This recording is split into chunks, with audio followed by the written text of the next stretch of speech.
We're on our way to Panther National, a spectacular venue, to spend time with some of the very best golfers in the world. And we want to find out how they manage to achieve success off the tee with the driver. Driving's a fun part of the game, isn't it? Because you feel like you're standing on that tee full of hope because you've got one challenge in front of you. You're standing there thinking, this is the hole that I'm going to get it done. Birdie coming my way. And it all starts with the driver. Because I know from experience, I have days where I feel like I've got the whole thing under control and I feel so confident when I'm standing swinging on the tee. And then I have other days where I feel like I do not know what I'm doing. Just the ball's just not flying and there's chaos lurking around every corner, and I don't know what the difference is between these 2 days really. And today I'm going to try and find out for you, for me, and for anyone who wants to feel more confident with the driver in their hand. Let's go.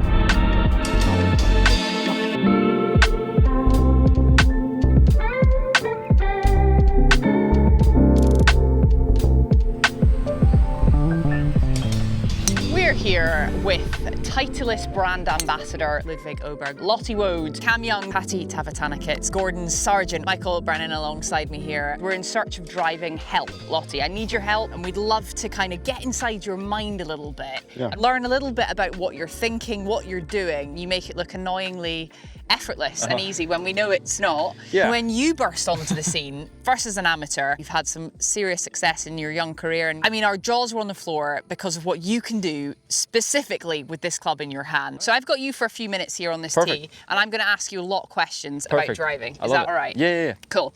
Right, let's start with getting you to tee up a ball and hit one for me. But as you go, if you wouldn't mind, just talk out loud about what you're doing, what you're thinking. So I guess the first thing you pick, right, is where on the tee box, depending on what the hole looks like. I could go a little left or a little right where the wind is, but just for the simplicity, I'll go center today. And I think what's important too is the tee height, depending on what kind of shot you want to hit. My tendency when I peg it up too high, I just get so far behind it. Right. And I see all the height and I just try to whack it up, and then my face control gets poor. If you compare me to other guys, I'm probably a little bit lower in my tee, just so I can feel like I can cover it with my right shoulder a little bit more. And what's your favorite shot to hit off the tee? I like when I play my best, it's a straight to a cut, but I want to be able to turn it over when I can, or when I want to. But I feel like I'm swinging my best when I'm covering it, when my body's active, and I can sort of produce this fade shape. Okay, let's see one of those to start with then, shall we?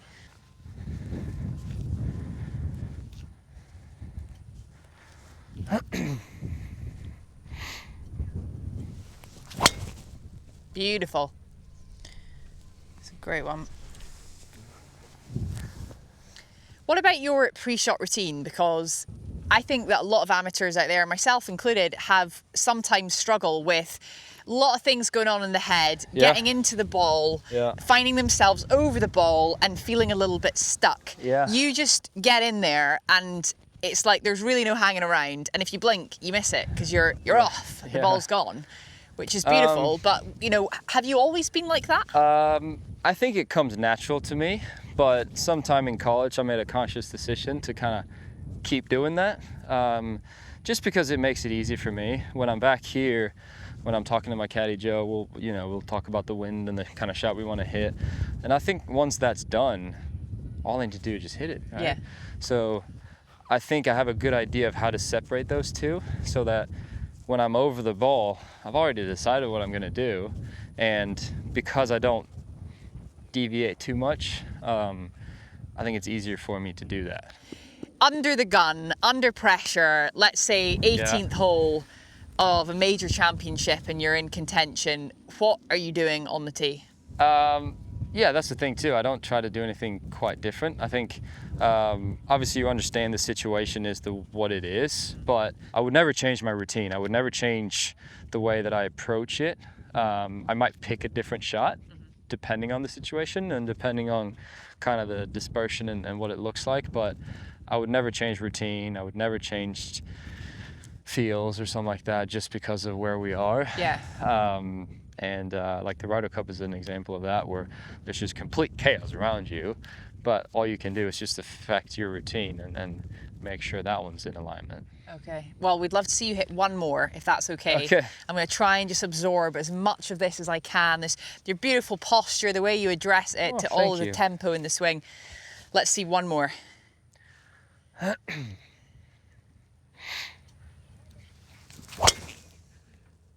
Peach. So good. Makes it look annoyingly nice. easy. Yeah, that Ludvig, was nice. thank you. Thank you so much. Thank you very much. Really appreciate it. Thank you. And let's do that again. Ludvig, thank you so much. We really appreciate it. And we could watch you stand and hit those all day long, but we know you've got places to go. So thanks again for your time. Hope you've enjoyed that at home and you've picked up some tips. See you next time.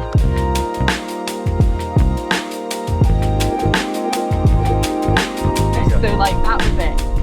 Okay, got it. It's a tricky one, isn't it? I don't want to go too hard on your wrist. Yeah, that was what. Right, someone cut that audio in.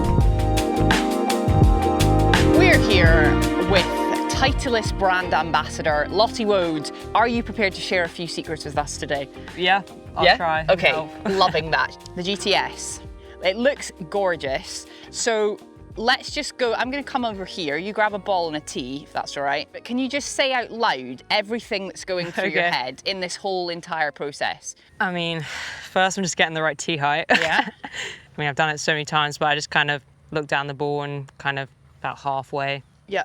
Of the ball above it is about right. Perfect. If I was hitting a lower one, I'd have it less than that. But I play like a little draw as well, so. Okay. And then Have you always played a draw? Yeah. Yeah. I mean, it's not that much shape on it, to be honest, but I like seeing it pull left a little bit. Okay, well, let's let you hit one. Okay. I have so many more questions. Okay.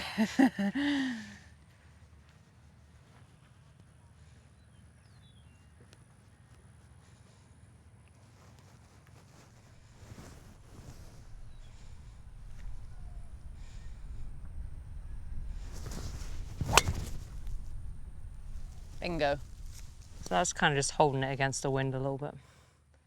It's absolutely perfect, and no surprise, it has finished exactly where you said you wanted it to go.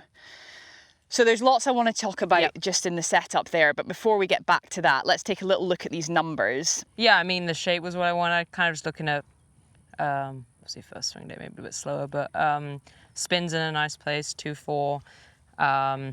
And then kind of looking at launch 13, kind of looking how those align. I'd say that's kind of right in the window I'm looking for. When you stand there, are you thinking, ball, I'm going to absolutely annihilate you? Or are you thinking, I'm just going to rhythmically swing this club? I think more towards the hit it hard than the rhythmic. Yeah. Right. I mean, hole dependent. If you've got a really nice wide fairway, then, you know, par 5, you can really give it a little bit extra. I'm also not trying to swing out my shoes, but yeah, I wouldn't try and slow it down. I feel like that's honestly when I would get more mishits, trying to change that. What I'd actually like to see now, Lottie, just to finish this off, is like the one where the high one, and you're just going to let rip. Let's get the club speed, you know, 3 figures. Being very demanding today, I know. But when you've got 10 minutes with Lottie Woad, you have to make the most of it.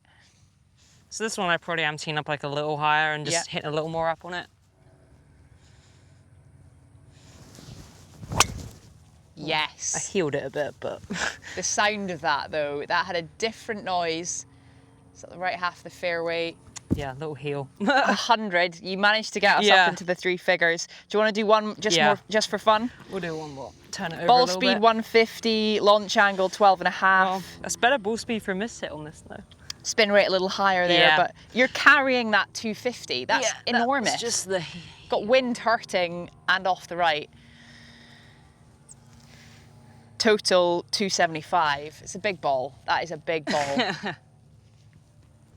Try and use this left half of the fairway now, maybe. Keep him going up the right. Yeah, let's see that.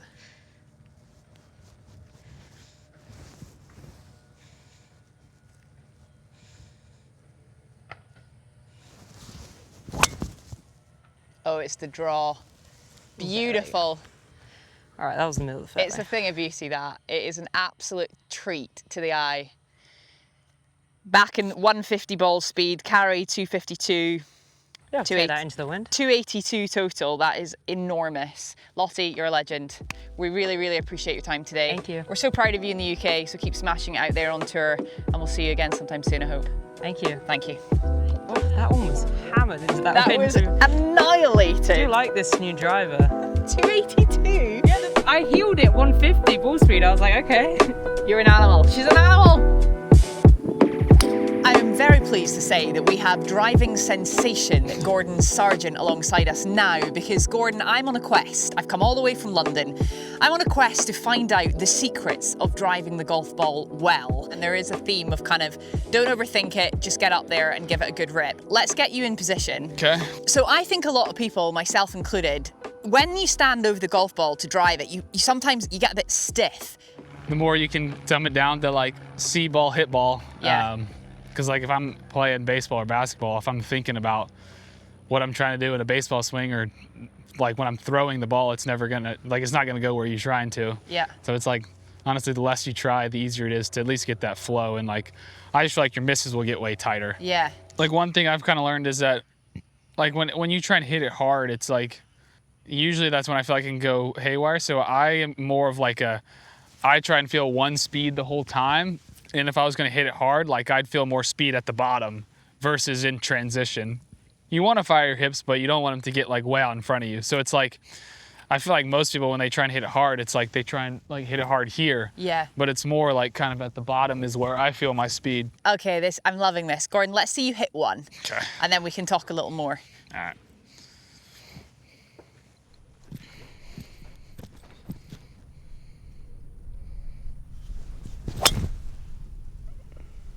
Wow. Yeah, so I'm just kind of think of like one speed throughout of like, you know, smooth in transition. And then if I wanted to have more speed at the bottom versus, you know, at the top, or a quick backswing or something like that. What's your normal ball flight? What's your stock shot off the tee? Stock shot would be kind of like probably a medium flight, little like cut. Obviously we got a little off the right, but Yeah. and then I'll like adjust it based on tee height. I rarely try and, for my tendencies in the golf swing, trying to hit it high is never good for me, but trying to hit it low definitely helps promote what I like to work on in the golf swing. So Is that because you naturally were hitting it very high? I've naturally hit it high, but I want to feel more this way through the golf swing versus like trying to hit it up in the air that way. Okay. So Can we see another? yeah.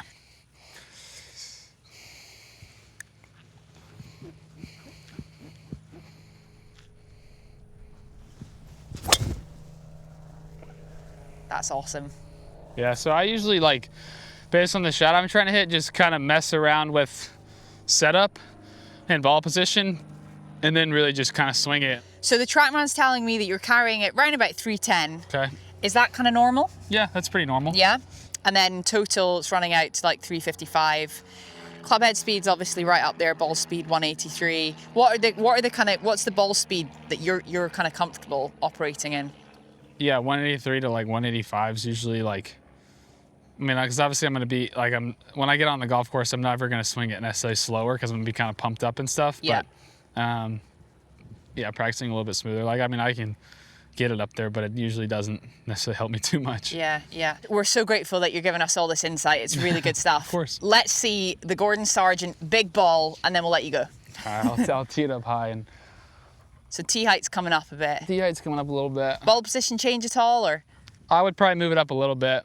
But yeah, really just focusing on like still a smooth transition, but being aggressive through the hit and seeing what it brings.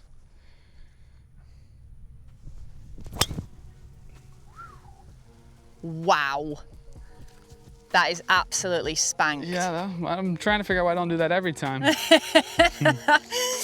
That is absolutely outrageous. 186.1 ball speed, 330 carry more or less. We'll call it 360 total.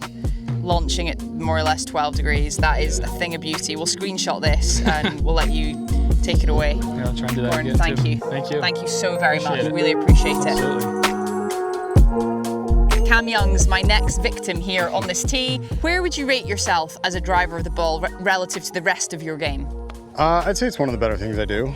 Between probably that and putting is where I pick up most of my shots. Okay.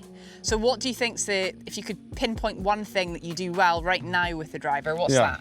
Yeah, I think I've gotten more accurate driving over the last couple of years. I don't hit it quite as far as I did, and I think I've gotten a bit more accurate. And I don't know necessarily if the statistics say that, but I feel like I'm in the fairway just a lot more consistently. Is that because you changed the shape? Did you do anything there, or? I don't think necessarily. I think it's just, you know, as my swing evolves, I'm just in a place where I'm hitting it a little bit straighter, and I've gotten a little bit more disciplined about hitting the same shot more often. I used to play a lot more, and now I'm just trying to be more consistent with my shape, and I think that's helped me out a little bit. Okay, cool. Every player has their own idiosyncrasies in the golf swing, but you have a particularly I cool do. one. We're going to talk about that in a minute. First of all, let's just see you let rip on one here, if you don't mind. Absolutely.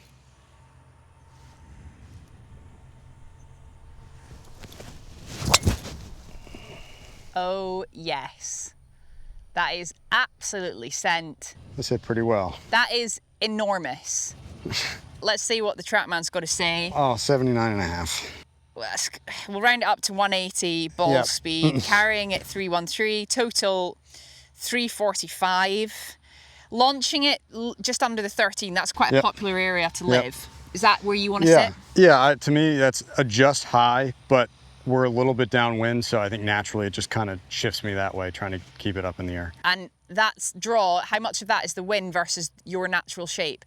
Some of it's me, for sure. Yeah. That's the way I like to see it moving. Okay. And for me, it kind of just turns into like, I try to aim it pretty straight, and I'm just hitting small push draws. Right. Is kind of what I've fallen into as my pattern the last little bit. Yeah. So the pole's at the top. Yeah. Let's go into it because Sure. it's so good. It's so cool. It looks amazing. You hang there for so long. Sometimes we're like, is he coming back? Has he left the building? Yeah. What's going on? It's such a beautiful thing. And there are other players that practice that pause at the top, but there aren't many that bring it out onto the golf course. Yeah. When did that begin? It's been there a long time. It's hard to pinpoint when. I think it was kind of progressive. It kind of started a little bit and then got more and more. And Was it a drill first? No, it never was. Huh.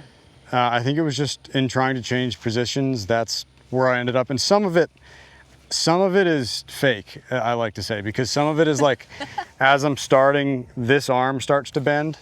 So it just makes it look like it's hanging there probably longer than it is, but there's a little bit of it. So I don't know when exactly it started, but it's not, I don't feel it. I don't know. It's just there. Well, yeah. So when you watch your swing back on video, are you surprised? I've watched enough swing video at this point to know what's coming, but yeah, it's just one of those things. I don't really feel it. If I start to feel it, I know something's wrong. Like then it's probably too long. Yeah. But really, that hasn't happened in a long time, so it's just kind of there. A lot of amateurs get caught up in this myth, I think, and this obsession with lag. What do you think about lag in the golf swing? I mean, I think it's probably a result of a lot of other things. It's not. It should really come from, you know, as you start to pull, like there's some amount that this club wants to stay where it is. Yeah. But I don't think you should be like trying to bend it that way. I mean, to me, it's just a function of, you know, whatever lag you do have should be created through tension from your left side. Because if the club gets stuck behind, yeah, if you're focused on, because every bit that you do this, you have to do this. Right. So sure, you might add some speed, but I don't think that's the best way to add speed. Yeah. We're going to let you hit one more, ask you to hit one more if that's all right. You can go full send on this one as well. The fast. It's just so beautiful to watch. We're just going to stand back and enjoy one more swing. Okay, sounds good.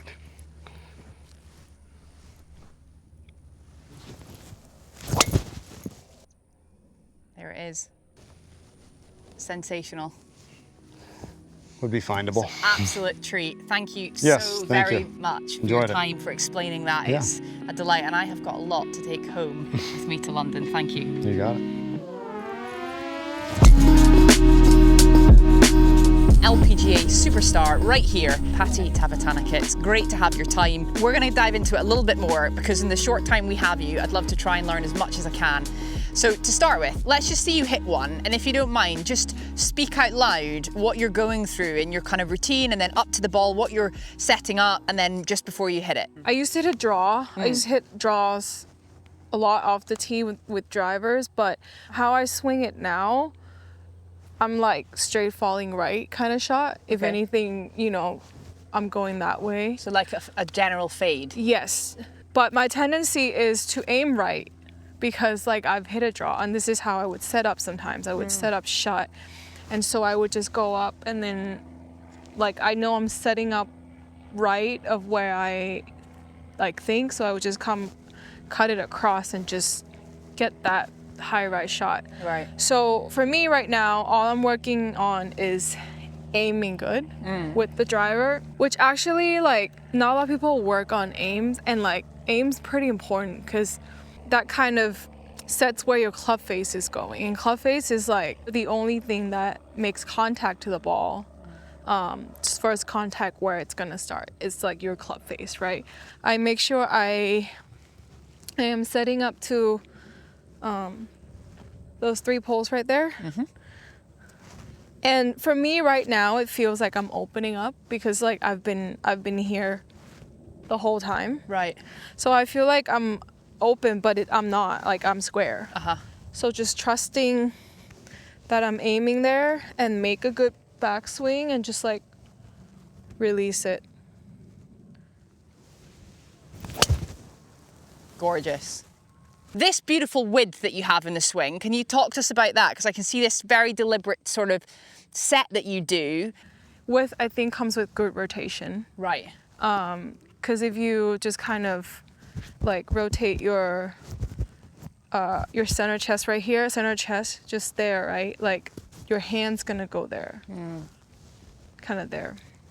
So good rotation is, I think, one of the keys for width. Width, it comes naturally. Because if you don't rotate, like like this is how far you're gonna go. Yeah. But if you rotate, there's just so much room that you can go. You just can go and go and go. Exactly, and I'm like super hypermobile, sorry. So like I'm just gonna keep going and going. Yeah. I wish I could say the same. I cannot say the same. Okay, here's another ball for you. Thank you. That one was 270s where we're ending up there, which is very, very nice. Yeah. 98.2 club speed. Let's see one now, Patty, where you kind of crank it up. Boom. So you've got that extra gear in there. Just I do. last thing for the folks at home, and for me, of course, selfishly, when you want to get that extra speed, is there something you can share with us that you do that we can try and maybe try ourselves? What did you do there that just gave you an extra 15 yards? Swing a little faster. I have my tempo that I usually play with, and obviously with adrenaline, like today, you know, we're having fun, like I'm just flat. So like if I were to just rotate normally, do my normal like tempo in my head, it's gonna be slower. Yeah. But when I'm pumped up, like that really helps me. So I guess like when I'm over the ball and I want to try to hit it like a little further, a little faster in club head speed, all I think about is just like turn and almost imagine like a bag, like an impact bag, and you just go up, turn, and then you just like do that. Yeah. Like there, like that. Okay, I'm going to practice that one. So you want to push a little bit. I don't want to be too like obviously technical. I like that visual. Yeah, so you just kind of go up. That's where people get the speed. Okay. Yeah. Patty, it's brilliant. We really, really appreciate it. So Thank thank you so you. much. Wish you the best of luck for the rest of the season. Thank you. And for next year as well.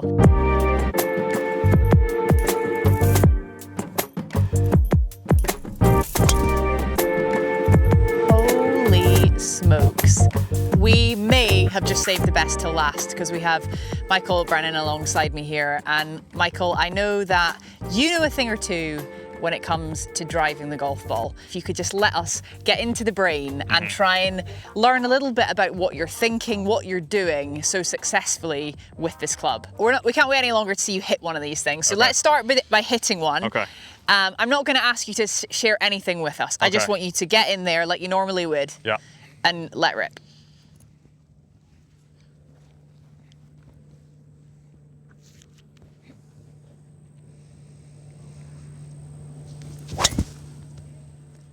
Holy smokes.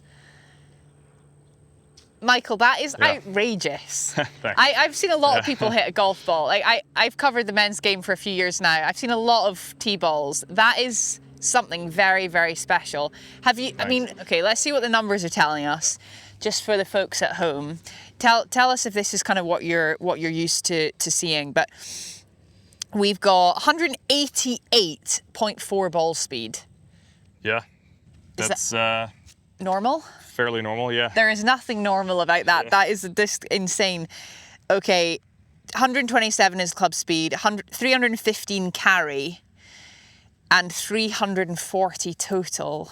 Launching quite low. Is that? Do you like to see it kind of launch like that? Yeah, I mean that's kind of always been normal for me. I think I've been told it's because my speeds are higher that my spin rate's going to be up a little bit. Right. So I do need to launch it down a hair. Okay. So it doesn't get too high. I mean, we still had the apex at 116 feet. That's plenty high. Yeah.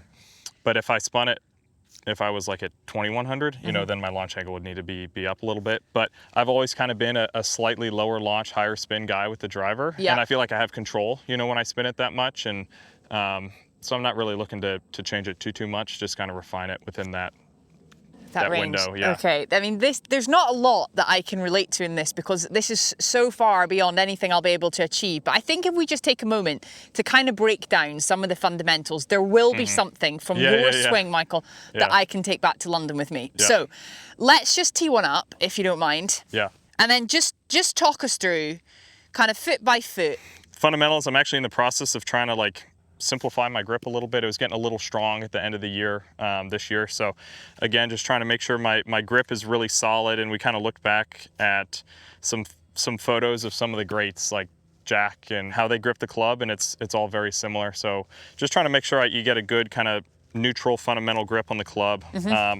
When I go to hit the, like, alignment's very important with driver because only like the littlest differences in, you know, misalignment at 300 and something yards makes a pretty big difference on the final direction. So I really try to make sure when I get into the ball that I pick a good intermediate target. I know some guys put it like right in front of the ball. I'm typically somewhere, I don't know, maybe 4 to even sometimes 10 yards out in front of the ball, kind of whatever I can see that's noticeable. So when I get over the ball, I don't lose it, because sometimes if I pick something too small, I'll lose it on the way in. Yeah, and then you have to start again. Yeah, exactly.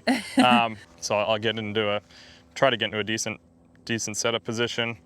So I first set the club and then set my feet to the club. Make sure the grip is half decent. And then one thing that my trainer and I focus on is making sure my posture is good at setup, because I have a tendency to get a little rounded with the upper back, and then it's called like S posture, so not a very flat spine. And I feel like when I get into a good neutral position, then I just feel like I'm kind of locked in and ready to just swing really hard. Okay. Safely and efficiently. You've articulated that so brilliantly. What do you do for that fairway finder? Yeah, great question. I do change up a few different things. The tee height is going to be about the same, but I might put it a hair lower. So I'll tee it down a hair lower. I'll kind of just hit like a bit of a flighted ball. I'll tee it down a hair lower. I'll choke up maybe 1/2 inch to 1 inch on the club.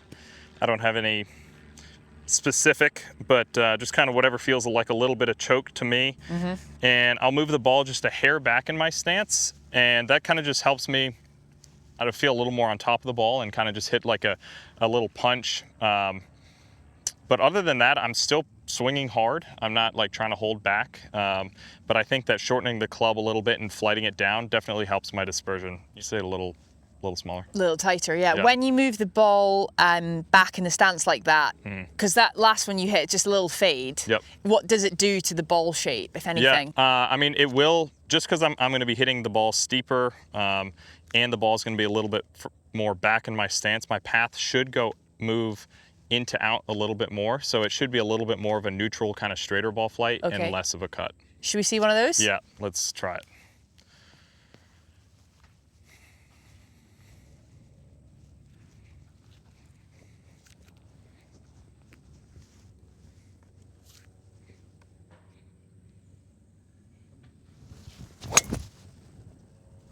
Wow, that's outrageous. It's done exactly what you said. Just, I mean, we've got a little wind down here, but it was a neutral ball flight with a tiny, tiny draw. It's come out lower. It's stayed low. Yeah. And it's running like Linford Christie down there. It's so good to watch. Yeah, I mean, that shot, you kind of have to be careful to hit it if, you know, like you were saying, the ball is going to run more on the fairway. And so if the fairway is kind of, you know, sloped away from the middle, then it can be a tough shot because you have to be, you know, so precise. But if you have any hole that I feel like that's kind of banking in towards the middle, then I'll go to it, even if it's not a pressure situation, just because I know anything is going to kind of feed it into the middle as it's running down the fairway. And I feel like I'm able to hit more fairways doing that. Okay, well, listen, there's been so many good things in there. What I'd love you to do to just finish us off and to send us into the sunset is just hit the big ball now, Michael. I know they've all been enormous, so I don't know if you've got any more in the tank, and we obviously want it to be safe as well. Yeah. So safely hit the big ball. Okay. Yeah, I mean, for this, I'm just trying to swing even harder. I don't know. Like, it's, if you really want to try to hit a nuke, you can like lift the lead heel, get a little extra turn. I won't do that on the golf course. You mean your left foot? My left heel, you know, maybe just to get a little more, but that's only if I'm on the range just trying to hit it really hard, which I guess what we're trying to do right now. So yeah.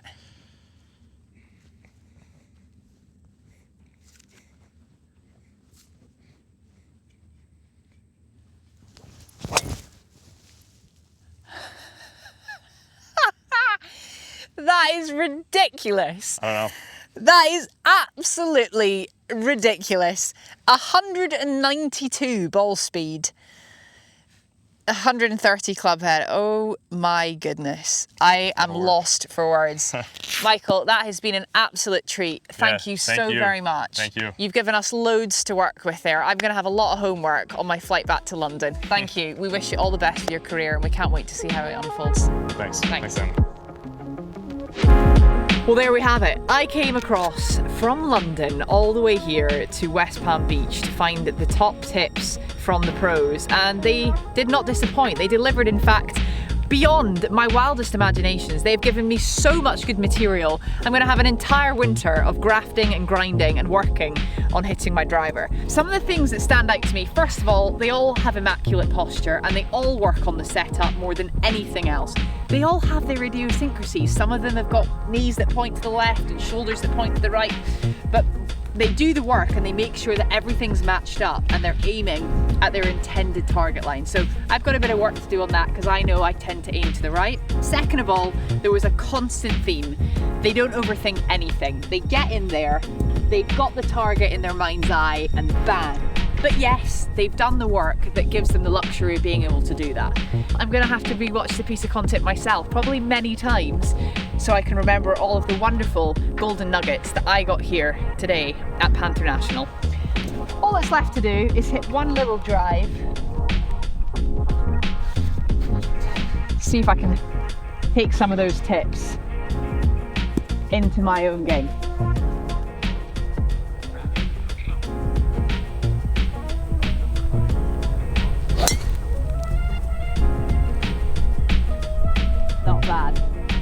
Not bad at all, but definitely room for improvement. For now, bye for now.